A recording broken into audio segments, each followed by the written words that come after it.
اس وجہ سے بھی اگر دونوں ہسبینڈ وائف کے درمیان اس طرح کا کوئی مسئلہ ہوگا تو بھی اسی طرح کے مسائل جو میں پیچھے تذکرہ کر چکا ہوں یہ آپ کے سامنے آ سکتے ہیں۔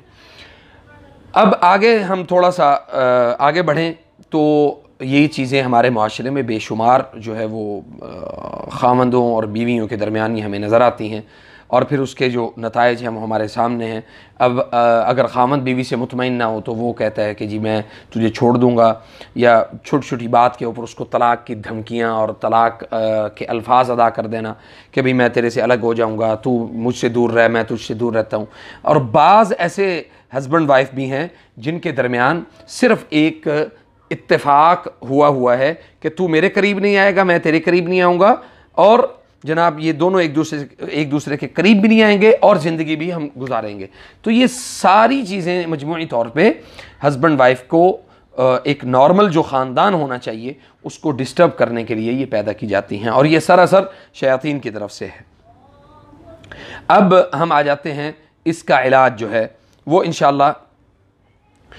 سب سے پہلے قرآن کریم کا علاج میں آپ کو بتاؤں گا کہ ان سب چیزوں کا علاج کیسے ممکن ہے۔ اکثر خواتین نے ہمیں اس پر تذکرہ کیا کہ علی بھائی اس پر جو ہے وہ کوئی ویڈیو ایسی بنا کے ہمیں بتائیں کہ جس کے ذریعے سے ہم اپنے خامدوں کے درمیان اور ہمارے درمیان جو محبت ہے اس کو واپس لوٹایا جائے۔ اور چونکہ لوگ جو ہیں وہ دوڑتے ہیں عاملوں کی طرف، عاملوں کے پاس گئے تو عاملوں نے جناب اپنا یہ تعویذ، گنڈا، دھاگا جو کچھ بھی دینا وہ دے دیا، اور اس کے ساتھ وہ بجائے جادو کو ختم کرنے کے وہ اور اپنے اوپر جادو کروا کے آ جاتے ہیں اور معاملات پہلے سے زیادہ خراب ہو جاتے ہیں۔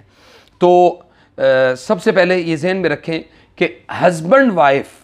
یہ خالص اللہ تعالیٰ کی رضا کے لیے ایک دوسرے سے محبت کرتے ہیں۔ اگر ہم اس چیز کو سب سے پہلے اس علاج کے درمیان شامل کریں گے تو ہم علاج کر پائیں گے، ادروائز ہم علاج نہیں کر پائیں گے، کیونکہ علاج جو ہے وہ اخلاص مانگتا ہے، توکل مانگتا ہے، صبر مانگتا ہے۔ اگر ہم علاج میں یہ تین چیزیں ہمارے پاس نہیں ہوں گی تو ہم علاج نہیں کر پائیں گے۔ بڑی صاف سی کلیئر سی بات ہے۔ سب سے پہلی چیز قرآن کریم کا علاج، قرآن کریم سے یہ علاج کیسے ممکن ہے۔ سورۃ البقرہ کی آیت نمبر 30، سورۃ البقرہ کی آیت نمبر 30، وَإِذْ قَالَ رَبُّكَ لِلْمَلَائِكَةِ إِنِّي جَاعِلٌ فِي الْأَرْضِ خَلِيفَةً قالوا أتجعل فيها من يفسد فيها ويسفك الدماء ونحن نسبح بحمدك ونقدس لك قال إني أعلم ما لا تعلمون۔ یہ آیت، پھر اس کے بعد آیت نمبر 35 جو ہے وَقُلْنَا يَا آدَمُ اسْكُنْ أَنْتَ وَزَوْجُكَ الْجَنَّةَ وَكُلَا مِنْهَا رَغَدًا حَيْثُ شِئْتُمَا وَلَا تَقْرَبَا هَذِهِ الشَّجَرَةَ فَتَكُونَا مِنَ الظَّالِمِينَ۔ یہ آیات ہیں، اور انشاءاللہ یہ ان آیات کی تفصیل جو ہے وہ میں نیچے ڈسکرپشن میں دے دوں گا، اور آپ وہ آیات وہاں سے کاپی کر لیں۔ کاپی کرنے کے بعد ان آیات کو پانی کے اوپر دم کریں، اس پانی میں بیری کے 7 پتے کوٹ کے بین الحجرین، 2 پتھروں کے درمیان کوٹ کے اس کو پانی کے اندر شامل کر لیں۔ پانی میں شامل کرنے کے بعد اس پانی سے دونوں ہسبینڈ وائف کو نہانا چاہیے، ٹھیک ہے جی۔ نہانے کے لیے شرط جو ہے وہ یہ ہے کہ آپ واش روم میں نہیں نہائیں گے، کسی ایسی جگہ پہ نہائیں۔ یہ علاج صرف ان میاں بیوی کے لیے ہے جو دونوں اس بات پر اتفاق کریں کہ ہمارے درمیان کچھ معاملات خراب چل رہے ہیں، ہم ان مسائل کو حل کرنا چاہتے ہیں۔ یہ ذہن میں رکھیں کہ اگر ایک جو ہے وہ دور ہے اور ایک قریب ہے تو جناب دونوں میں سے ایک کا اتفاق نہیں ہوتا تو علاج مشکل ہوگا۔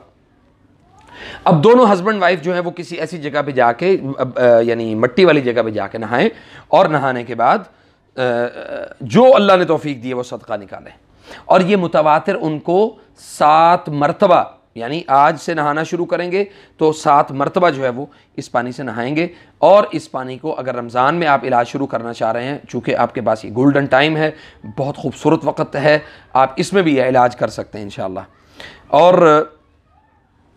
اچھا، نہانے کے بعد آپ نے صدقہ نکالنا ہے۔ صدقہ نکالنے کے بعد جو یعنی اپنے ہسبینڈ وائف نے آپس میں اپنے اپنے حساب سے جو اللہ نے آپ کو زبان کے الفاظ ادا کرنے کی توفیق دی ہے، وہ ایک دوسرے کے لیے محبت کی دعا کریں کہ یا اللہ اگر سحر ہے تو اس کو محبت میں بدل دے، عداوت کا یعنی دشمنی کا جادو ہے تو اللہ اس کو بھی محبت میں بدل دے، یا اللہ بغض کا اور عناد کا میرے اور میرے خاوند یا بیوی کے درمیان کوئی ایسا مسئلہ ہے تو اللہ اس کو محبت میں بدل دے۔ تو باذن اللہ اللہ تعالیٰ قادر ہے کہ اس جادو کو وہ محبت میں آپ کے درمیان جو ہے وہ اللہ تعالیٰ اس کو بدل دے گا انشاءاللہ۔ اور دوسرے نمبر پہ ہم علاج جو ہے وہ طب نبوی سے اس چیز کا علاج کیا ہے؟ اگر آپ کے پاس زمزم کا پانی اویل ہے، آپ موجود ہے، زمزم کا پانی لیں، اس کے اوپر یہ ساری آیات دم کر لیں، اور وہ رات کو سونے سے پہلے دونوں ہسبینڈ وائف ایک ہی گلاس میں، آدھا گلاس ہسبینڈ آدھا گلاس وائف، وہ دونوں ایک دوسرے کے لیے وہ پانی استعمال کریں۔ اور اسی طرح دوسرا جو علاج ہے، جو علاج بالاعشاب جسے بولتے ہیں، جڑی بوٹیوں کے ذریعے سے جو علاج کیا جاتا ہے، اس میں آپ کے لیے بہترین جو چیز ہے وہ ہے کلونجی تقریباً 20 گرام، سنا مکی تقریباً 20 گرام، سونف تقریباً 20 گرام، اور اسی طرح آپ کو لینا ہے اس کے درمیان جو لبان ہے، اگر لبان آپ کو صحیح خالص یعنی کھانے والا یا پینے والا دونوں میں سے کوئی بھی مل جائے تو یہ سب چیزوں کو آپ نے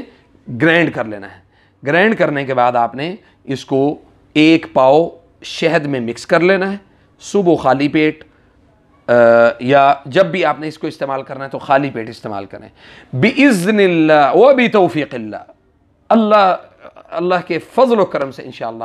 آپ کے اور آپ کے خامن یعنی ہسبینڈ وائف کے درمیان جو ریلیشن خراب ہیں یا شیطان نے اس میں بہت اہم کردار ادا کیا ہوا ہے۔ اچھا یہ بات ذہن میں رکھیں کہ یہ صرف ہسبینڈ وائف کے سحر التفریق یا سحر الطلاق کے لیے علاج نہیں ہے، یہ سحر التفریق کسی بھی اس شخص کے لیے علاج ہے جو 2 پارٹیاں آپس میں، 2 بھائی ہیں، ماں باپ ہیں، میاں بیوی ہیں، 2 بہن بھائی ہیں، آپس میں جو بھی ایک دوسرے سے